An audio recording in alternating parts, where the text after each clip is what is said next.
We love our black gingers who watch. But no, I wanted to end it on this. And next week, I believe we have Brian Callen Monday. Yeah. And then Tuesday, our celebration of 15 years to Flatten the Curve. And then I don't know what we have Wednesday and Thursday, but I will be gone Thursday. Oh. Because I have to go to the Mayo Clinic. So I don't know what my schedule is like. Gotta check up on that heart. Gotta check up on the old ticker. So, yeah, I'm looking forward to next. Thank you guys for coming on. I really do appreciate it. Best place for people to follow you? Conservative Twins on YouTube. Conservative Twins. Yeah. You mentioned AOC. And I think this is important for people to realize. It's very similar to socialism. If you look at it, far left, they really have a lot in common with actual white supremacists. Yeah. Yeah. And I learned this because I tweeted this out at one point. I said I couldn't care less if my future daughter, brings home a black guy as long as he shares our values. I would much rather my white daughter bring home a black man from church than a white guy from the local dive bar.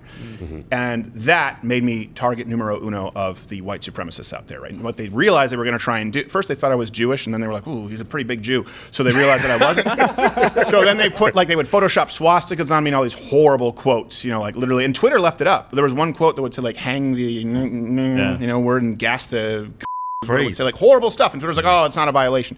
So anyways, I learned at that point, I was like, okay, I'm going to see. I hadn't really had much experience with white supremacists because they very few of them exist. But when you look at them, they actually believe that socialism works if not for the drain on the system, black people and Latinos. They go, if we didn't have black people and Latinos, we could do free health care. We could actually have it. We wouldn't have a deficit.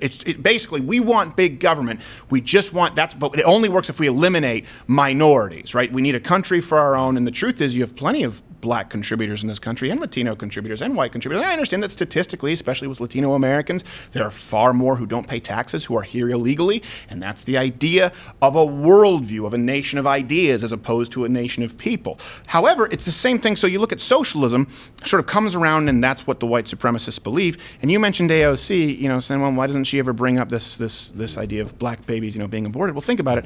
She, very similarly, believes that there's overpopulation and we shouldn't have children, and so they are a drain on the system. And so if you look at the Green New Deal and you look at what they talk about through access to women's health, what that really means is it's green-friendly, it's eco-friendly to ensure that women don't have babies. So let's make sure they have access to abortion, right? We could have socialism if not for the drains on the system. We could have a perfect environment, a utopia, if we just signed the Paris Accord. We wouldn't have these problems. Forget about China building record coal plants. We wouldn't have these problems if we just basically shut down the economy, built a high-speed rail, and gave free abortion to everyone. By the way, a black baby has, again, 50-50 shot of being born or being aborted. Let's just get rid of the dead weight, and we can have the left socialist utopia, green-friendly, everyone can get abortions, and we'll all be happy. And then you go to the white supremacists, we can have our utopia if we just get rid of the dead weight. Let's just have abortions for black people,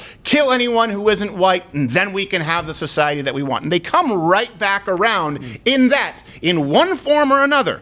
AOC, Bernie Sanders, who honeymooned in the USSR, still really f***ed up. They are anti-people. Just like the Green Movement is pro-Gaia, an anti-human being. My problem with socialism and far leftism and environmentalism is the same problem that I have with any form of racial supremacy, whether it be white supremacy or Black Lives Matter, by the way, is that it's not that it's pro-environment, it's not that it's pro-black people. In both hands, it's that they are distinctly anti-people. Yep. That's all it is. All right, we will see you next week. Thank you, Hodge Twins, Brian Callen Monday, and I gotta pee. Watch Louder with Crowder live, Monday through Thursday, 10 a.m. Eastern.